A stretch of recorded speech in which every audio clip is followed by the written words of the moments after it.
প্রত্যেকটি নাম এবং জায়গার পিছনে রয়েছে এক একটি গল্প। যেমন গুড় থেকে গৌড় দেশ, কিন্তু গুড় থেকে গৌড় দেশ কিভাবে হলো তা কি জানা আছে কারো? সেই নিয়েই আজকে আমাদের ভিডিও। নমস্কার, আমি বিথিকা। আপনারা আছেন গল্পে বিথিকা ইউটিউব চ্যানেলের সাথে। আশা করছি আপনারা আমার ভিডিওতে একটা করে লাইক করে দিয়েছেন। আজকে আমি আমার ভিডিওতে গুড় থেকে কিভাবে গৌড় দেশ হলো সেই সম্পর্কে বিশেষ কিছু তথ্য আপনাদের সামনে তুলে ধরার চেষ্টা করব। খুবই পরিচিত একটি শব্দ গুড়। এককালে বাঙালি ঘরে অতিথি এলে গুড় জল দিয়ে অভ্যর্থনা জানানো হতো।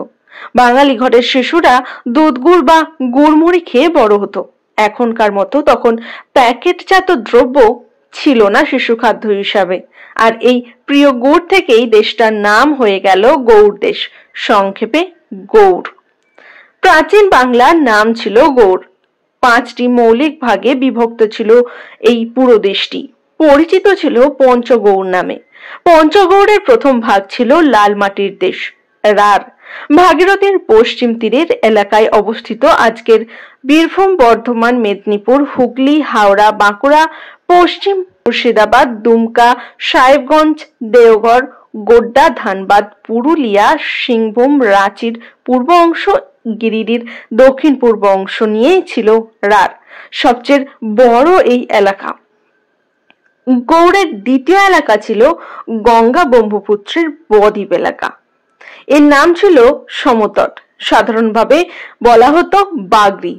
পূর্ব মুর্শিদাবাদ, নদিয়া, উত্তর ও দক্ষিণ 2 পরগনা, কলকাতা এবং বর্তমান বাংলাদেশের খুলনা, যশোর, কুষ্টিয়া, গোয়ালন্দ, গোপালগঞ্জ, পটুয়াখালী ছিল এই এলাকায়।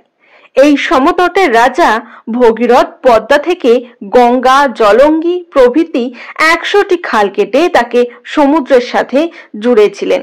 সেজন্য গঙ্গার আরেক নাম হয়ে যায় শতমুখী। রামায়ণের সগর রাজা ছিলেন এই সমতটের রাজা। তার সগর নাম থেকেই হয়েছে সাগর। তৃতীয় অংশ ছিল বরেন্দ্র, গঙ্গার উত্তরে আজকের মালদা এবং দিনাজপুর এলাকা। গঙ্গার উত্তর তীরে ছিল বিদেহ বা মিথিলা। রাজা মিথি এই দেশ জয় করেন, ত্রিয়ত্রিয় যজ্ঞ করেছিলেন, তাই আর এক নাম হলো তিরহুত অর্থাৎ তীরভূমি। পঞ্চগৌড়ের মধ্যেই এটি ছিল সবচেয়ে ছোট এলাকা। এর পরের অংশ ছিল বঙ্গ। গৌড় দেশের নদীমাতৃক এলাকা, অর্থাৎ আজকের বাংলাদেশের ঢাকা অঞ্চল ছিল এই এলাকার অন্তর্ভুক্ত। আর বঙ্গের কাছাকাছি এলাকা পরিচিত ছিল বাঙ্গাল নামে।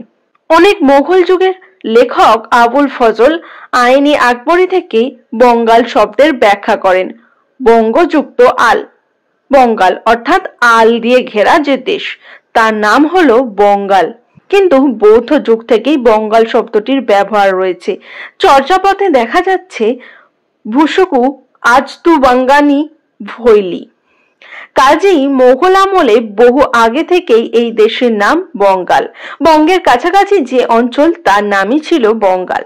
সংস্কৃততে যা ছিল গৌড় দেশ, বাংলায় তা হয়ে যায় বাংলাদেশ। ফিরে আসি গৌড়ের নামকরণ প্রসঙ্গে। এই দেশ ছিল আখের গুড়, তাল গুড়, খেজুর গুড়ের সমৃদ্ধ এলাকা। বৈদিক শব্দ গুড়, এই গুড় শব্দের সঙ্গে এখান থেকে তৈরি হতো গুড়ের রপ্তানি এবং তা চলে যেত বিভিন্ন দেশে। এমনকি যখন পর্তুগিজরা এদেশে এসেছিল তখন তারা এদেশ থেকে মূলত গুড় ও চিনি রপ্তানি করতেন। এর জন্যই তারা এদেশের সপ্তগ্রাম ও চট্টগ্রাম বন্দর দুটিকে ব্যবহার করতেন। এভাবেই গুড়ের দেশ হিসাবে ব্যাপক অর্থে পঞ্চগৌড় মিলে গোটা উত্তর ভারতের নাম হয়ে যায় গৌড় দেশ। আর সাধারণভাবে গৌড় দেশ বলতে বোঝায় বাংলা। বৌদ্ধ যুগের পরে ব্রাহ্মণদের গাঙ্গেয় ও গোত্রাদি নির্ধারণের জন্য প্রয়াগে একটি বড় মেলা বসেছিল। অনেক আলোচনার পর শেষে ভারতে 10ম শ্রেণীর ব্রাহ্মণকে স্বীকৃতি দেওয়া হয়। আর এর মধ্যে 5 শ্রেণীর ছিল উত্তর ভারতে এবং তাদের নাম দেওয়া হয়েছিল পঞ্চগৌড়। জম্মু, কাশ্মীর, পাঞ্জাবের সারস্বত ব্রাহ্মণ এবং রাজস্থান, হরিয়ানা গৌড় ব্রাহ্মণ। এই ব্রাহ্মণরা গৌড় দেশ থেকে গিয়েছিল বলে এদেরকে বলা হয়েছে গৌড় ব্রাহ্মণ। এরা মাছ মাংস খেতেন না আর বাংলার ব্রাহ্মণরা মাছ মাংস খেতেন বলে তারা স্বীকৃতি পাননি। অন্যদিকে অন্য 5 শ্রেণীর ব্রাহ্মণ ছিলেন পঞ্চ দ্রাবিড়ী ব্রাহ্মণ। এদের মধ্যে ছিলেন উত্তরপ্রদেশের কনৌজি ব্রাহ্মণ, গুজরাটের নাগর ব্রাহ্মণ এবং উত্তর বিহারের মৈথিলি ব্রাহ্মণ। যাই হোক, গুড় থেকেই যে গৌড় হয়েছে তা বোঝা গেল। গুড় বাংলায় একটি জনপ্রিয় খাদ্য। শীতকালে খেজুর গুড় শীতের নতুন বার্তা বয়ে আনে। এই শীতকালে খেজুর গুড় থেকে তৈরি হয় পাটালি, সংস্কৃত নাম নববার্তা, যা থেকে চলতি কথা হয়েছে নবাত। অন্যদিকে ফাল্গুনে তৈরি এখো গুড় অর্থাৎ আখের গুড়ের ব্যাপকতার ব্যবহার। বাঙালির দুর্গাপুজোর সময় বিভিন্ন ধরনের নাড়ু আড়শে তৈরি হয়। এই গুড় বৈদিক যুগ থেকে এখনো সমানভাবেই জনপ্রিয়। গুড় থেকে গৌড় নামটিও সার্থক। কেমন লাগলো গুড় থেকে এই গৌড় নাম হওয়ার গল্পটা? তা আমাকে কমেন্ট করে জানাতে কিন্তু একদম ভুলবেন না।